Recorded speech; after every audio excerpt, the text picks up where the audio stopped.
Hello everyone, in this video we are going to discuss previous year questions of CTET paper 2 from class 6 social and political life book from chapter number 1 understanding diversity. This chapter is very important from CTET point of view. You can expect one or two questions in your paper from this particular chapter. Let us see the types of question. The first question is a factual type of question. The question is which of the 12 apostles of Jesus Christ is credited with bringing Christianity to India? First you should know कि Jesus Christ के कितने apostle थे, 12 apostle थे, जिनमें से एक India में आए थे और जिन्होंने क्रिश्चियनिटी इंडिया में इंट्रोड्यूस करी थी. Now the question arises is कि वो कौन से अपोस्टल थे. So it was sent Thomas जो इंडिया में आए थे और ये इंडिया में आए थे केरला में, जहाँ पे इन्होंने इंट्रोड्यूस करी थी क्रिश्चियनिटी अराउंड 2000 ईयर्स एगो. आपके लिए ये याद रखना कि 12 अपोस्टल थे और सेंट थॉमस आए थे. कहाँ पे आए थे? केरला में अराउंड 2000 ईयर्स एगो. ये चारों फैक्चुअल पॉइंट्स आपके लिए इंपॉर्टेंट है. Now let us see the next question. The question is consider the following statements A and B and choose the correct option. You are given two statements and the first statement is people in Kerala practices different religions such as Judaism, Islam, Christianity, Hinduism and Buddhism. जैसा कि हमने previous question में देखा वो भी केरला पे based था, वहाँ पे क्रिश्चियनिटी इंट्रोड्यूस थी. तो हमें पता होना चाहिए कि इस चैप्टर में हमें केरला के बारे में डिटेल में दिया है और वहीं से रिपीटेडली क्वेश्चंस पूछे जा रहे हैं. फर्स्ट स्टेटमेंट आपकी करेक्ट है कि केरला में different religion such as Judaism, Islam, Christianity, Hinduism, Buddhism practice करे जाते हैं. सेकेंड स्टेटमेंट आपकी है कि जो केरला है वो अट्रैक्टिंग डेस्टिनेशन थी इंटरनेशनल ट्रैवलर्स की, ट्रेडर्स की सिंस एंटिक्यूटी. बहुत पहले के समय से वहाँ पे जो इंटरनेशनल ट्रैवलर्स हैं और ट्रेडर्स हैं वो आते थे. This statement is also correct. तो आपकी दोनों स्टेटमेंट करेक्ट है. इसमें से अब हम देखते हैं ऑप्शंस क्या क्या है हमारे पास. फर्स्ट और सेकंड ऑप्शन में दोनों में दिया हुआ है कि ए और बी ट्रू है. अब आपको ये बताना है कि क्या बी एक्सप्लेन करता है ए को. देन यस, बी एक्सप्लेन करता है ए को, क्योंकि जो ये ट्रैवलर्स थे ये डिफरेंट डेस्टिनेशन से आए कहाँ पे? केरला में. और क्योंकि ये डिफरेंट डेस्टिनेशन से आए थे तो ये अपने रिलीजन को क्या कर रहे थे? प्रमोट कर रहे थे केरला में. जैसे जैसे डिफरेंट डेस्टिनेशन से लोग केरला में आए वैसे वैसे केरला में डिफरेंट रिलीजन्स इंट्रोड्यूस हुए.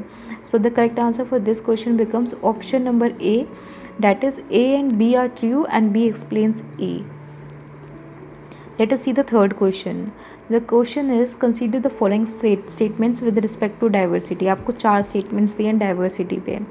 चैप्टर का नाम ही है understanding diversity, so questions are mostly related to that. The first statement is diversity is a source of strength for India. Diversity जो है इंडिया के लिए एक स्ट्रेंथ का काम करता है, चाहे वो लिंग्विस्टिक हो, रिलीजन हो. ये डाइवर्सिटी इंडिया की स्ट्रेंथ को बढ़ाती है. तो ये स्टेटमेंट आपकी करेक्ट है. सेकेंड आपको जो ऑप्शन दिया है वो है there is unity in India's diversity. बेशक इंडिया में डाइवर्सिटी है, बहुत ज़्यादा डाइवर्स रिलीजन्स है, कल्चर्स हैं, वैल्यूज़ हैं, पर इसके बाद भी हम देखते हैं यूनिटी है, एकजुटता हमें देखने को मिलती है लोगों के बीच में. थर्ड आपकी स्टेटमेंट है diversity can also be a source of discrimination. Diversity source हो सकता है डिस्क्रिमिनेशन का. This statement is correct. जैसा कि हम देखते हैं कि लोग एक कास्ट वाले लोगों को या फिर से एक रिलीजन वाले लोगों को, रीजन वाले लोगों को डिस्क्रिमिनेट करते हैं और अपने रिलीजन, अपने रीजन वाले लोगों को हेल्प करने के लिए आगे आते हैं. तो इसका मतलब क्या हुआ कि डाइवर्सिटी की वजह से हम डिस्क्रिमिनेशन भी फेस करते हैं. फोर्थ आपका ऑप्शन है historical and geographical factors contribute to diversity. Historical और जियोग्राफिकल फैक्टर्स भी कंट्रीब्यूट करते हैं डाइवर्सिटी में. This statement is also true.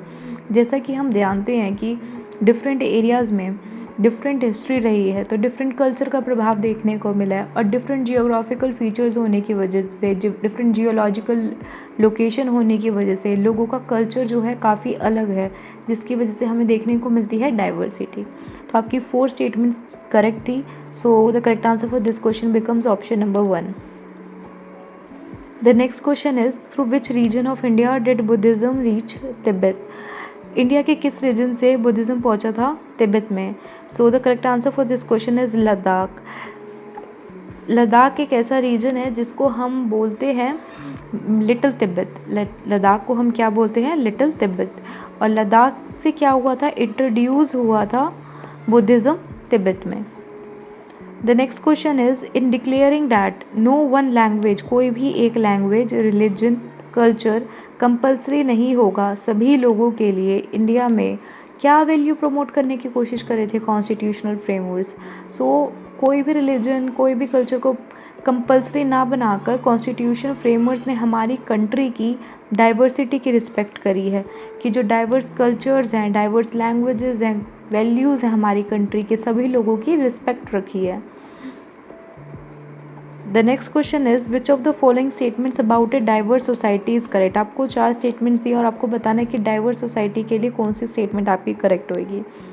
Late us see the first option. It says it would have differences and similarities in language, culture and religion. This statement is correct. एक diverse society हम देखेंगे कि differences भी होते हैं, विभिन्नता भी देखने को मिलती है हमें लोगों के बीच में, लोगों की लैंग्वेज, कल्चर, रिलीजन के बीच में, और सिमिलैरिटीज़ भी होती हैं। कुछ ना कुछ, कहीं ना कहीं से लोग एक दूसरे से सिमिलर भी देखने को मिलते हैं। ऐसा नहीं होता कि एक जो डाइवर्स सोसाइटी है उसमें बिल्कुल ही डिफरेंसेस देखने को मिलेंगे। कुछ डिफरेंसेस भी होंगे तो कुछ सिमिलैरिटीज़ भी होंगी. So this was the correct option for this question.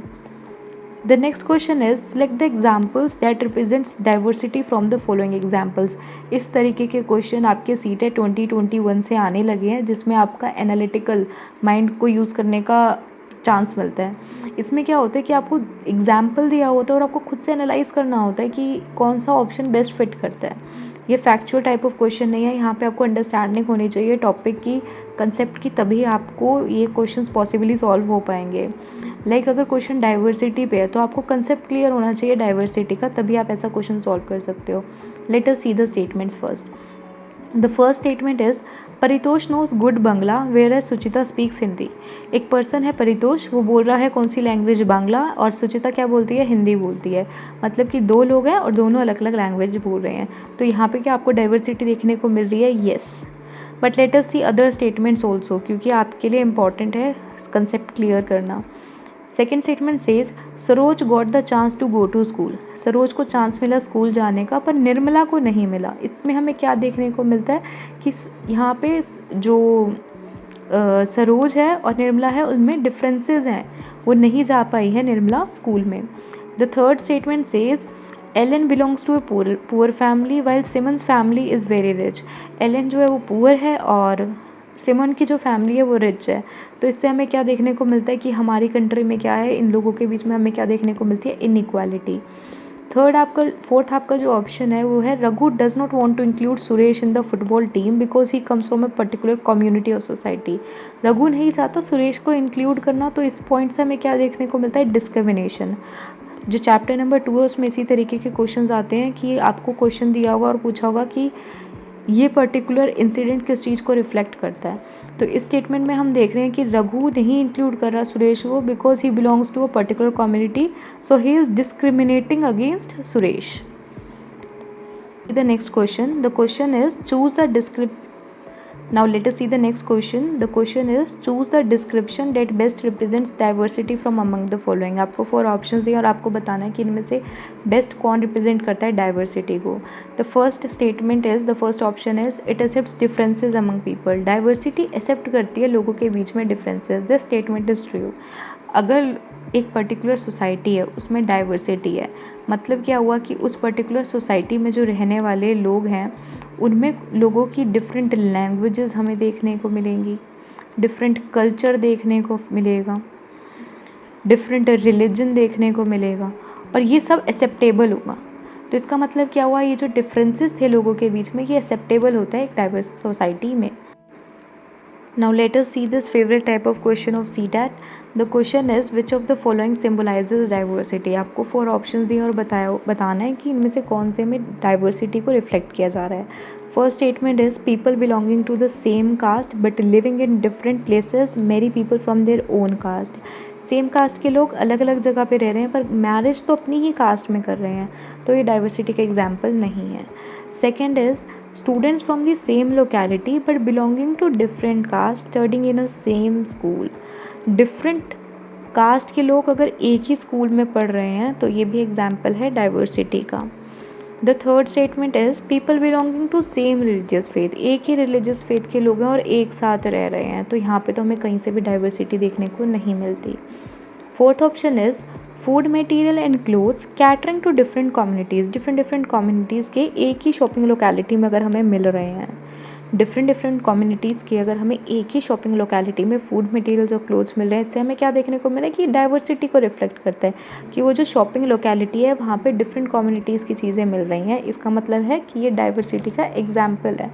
So the correct answer for this question becomes option number 4, B and D.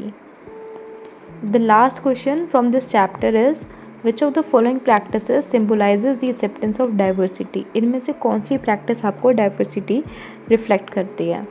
So the first option is encouraging women to run public vehicles such as taxis, autos and buses. This statement is correct. अगर women को इनक्रेज किया जा रहा है कि male dominating job जैसे taxi, auto, buses को drive करने के लिए, तो इसका मतलब है कि हम एक्सेप्ट करें कि वुमेन भी ये वर्क कर सकती है। डेट मीन्स डाइवर्सिटी रिफ्लेक्ट हो रही है। The second option is forming self-help groups containing only women and from a few communities. एक तो हमने जो सेल्फ हेल्प ग्रुप बनाया वो उसमें सिर्फ वुमेन है, मतलब मेल हमने इंक्लूड नहीं किए, तो यहाँ से भी हम देखते हैं कि डाइवर्सिटी रिफ्लेक्ट नहीं हो रही। एंड ऑल्सो फ्यू कम्युनिटीज़, कुछ ही कम्युनिटीज़ के लोगों को इंक्लूड किया जा रहा है, तो यहाँ पे हम देखते हैं कि डाइवर्सिटी रिफ्लेक्ट नहीं हो रही।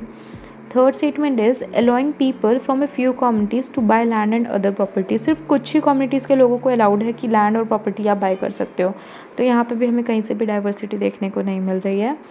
Fourth option says reserving a park to celebrate festivals for those residing in the surrounding areas. This is the example of diversity, क्योंकि यहाँ पे जो पार्क है वो सभी फेस्टिवल वाले लोगों के लिए इंक्लूडेड है। डाइवर्सिटी को एक्सेप्ट कर रहा है कि जो भी लोग डिफरेंट डिफरेंट रिलीजन को फॉलो करते हैं वो उस पार्क में आके फेस्टिवल सेलिब्रेट कर सकते हैं। So the correct answer for this question was option number 1, A and B. I hope you were able to understand each and every question. If you have any doubts, then you can comment down below. Thank you for watching the video.